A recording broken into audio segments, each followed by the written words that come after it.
Hi hello ನಮಸ್ಕಾರ.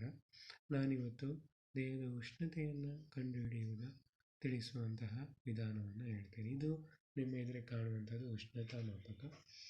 ಇದರಲ್ಲಿ ಪಾದರಸದ ಬೆರಡೆ ಇದೆ. ಇದು ದೇಹದ ಭಾಗಕ್ಕೆ ನಾವು ಇಡಬೇಕು. ಇಲ್ಲಿ ಮಾಪನ ಇದೆ. ಮೇಲಿನ ಗೆರೆಗಳು ಸೆಲ್ಸಿಯಸ್ ಮಾಪಕವನ್ನು ತೋರಿಸ್ತದೆ. 37 ಡಿಗ್ರಿ ಸೆಲ್ಸಿಯಸ್ ಇದ್ದರೆ, ಅದಕ್ಕಿಂತ ಜಾಸ್ತಿ ಇದ್ದರೆ ಉಷ್ಣತೆ ಜಾಸ್ತಿ ಇದೆ, ಜ್ವರದ ಲಕ್ಷಣಗಳಿವೆ ಅಂತ ತಿಳಿಯಬೇಕು. ಕೆಳಗಿನ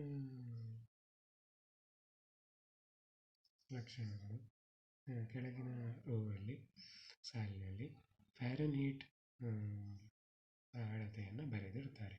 98.6 ಡಿಗ್ರಿಯಿಂದ ಜಾಸ್ತಿ ಇದ್ದರೆ ಶರೀರ ಉಷ್ಣತೆ ಜಾಸ್ತಿ ಇದೆ ಎಂದು ನಾವು ತಿಳಿಯಬೇಕು.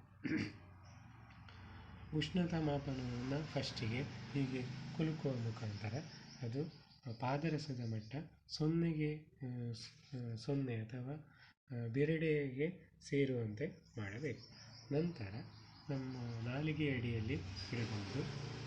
2 ನಿಮಿಷಗಳ ತನಕ ಇಡಬೇಕು.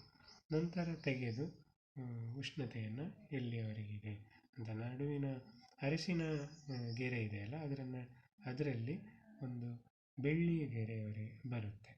ಈಗ ನಿಮಗೆ ತೋರಿಸ್ತಾ ಇದೆ ಬೆಳ್ಳಿಯ ಗೆರೆ 35.5ರಲ್ಲಿ ಇದೆ, ಅಥವಾ 96 ಡಿಗ್ರಿ ಸೆಲ್ಸಿಯಸ್ವರೆಗೆ ಬಂದಿದೆ.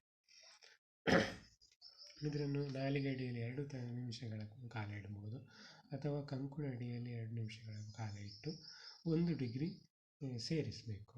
98.6 ಇದ್ದರೆ 99.6 ಡಿಗ್ರಿ ನಿಮ್ಮ ದೇಹದ ಒಳಗಿನ ಉಷ್ಣತೆ ಆಗಿರುತ್ತದೆ. ಹಾಗೆ ಗುದದ್ವಾರದಲ್ಲಿಡ್ಬೋದು. ಹಾಗೆ ಇನ್ನೂ ಬೇರೆ ಡಿಜಿಟಲ್ ಮಾಪನಗಳು ಬಂದಿದೆ. ಅದು ನಿಮಗೆ ದೇಹಕ್ಕೆ ಟಚ್ ಮಾಡದೇ ಇಡುವಂತಹ ಮಾಪನಗಳು ಬಂದಿದೆ. ಶರೀರದ ಉಷ್ಣತೆ ಮಗುವಿನಲ್ಲಿ ಜಾಸ್ತಿ ಇರುತ್ತೆ. ಹಾಗೆ ದಪ್ಪ ಹೊದಿಕೆ ಹೊದ್ದು ಮಲಗಿದಾಗ ನಿಮ್ಮ ಉಷ್ಣತೆ ಜಾಸ್ತಿ ಆಗಿರುತ್ತೆ. ಜ್ವರವು ಒಂದು ಲಕ್ಷಣ ಅಷ್ಟೇ. ನಿಮ್ಮ ಎಲ್ಲರ ಮನೆಯಲ್ಲೂ ಇದು ಉಷ್ಣತಾ ಮಾಪಕ ತಂದಿಡಿ. ಜ್ವರ ಏನಾದರೂ ಲಕ್ಷಣಗಳು ಕಂಡರೆ ಕೂಡಲೇ ನಿಮ್ಮ ಶರೀರದ ಉಷ್ಣತೆಯನ್ನು ಗಮನಿಸಿ. ಅದು ಜಾಸ್ತಿ ಇದ್ದರೆ ಕೂಡಲೇ ವೈದ್ಯರ ಸಲಹೆಯನ್ನು ಪಡೆಯಿರಿ. ನಮಸ್ಕಾರ.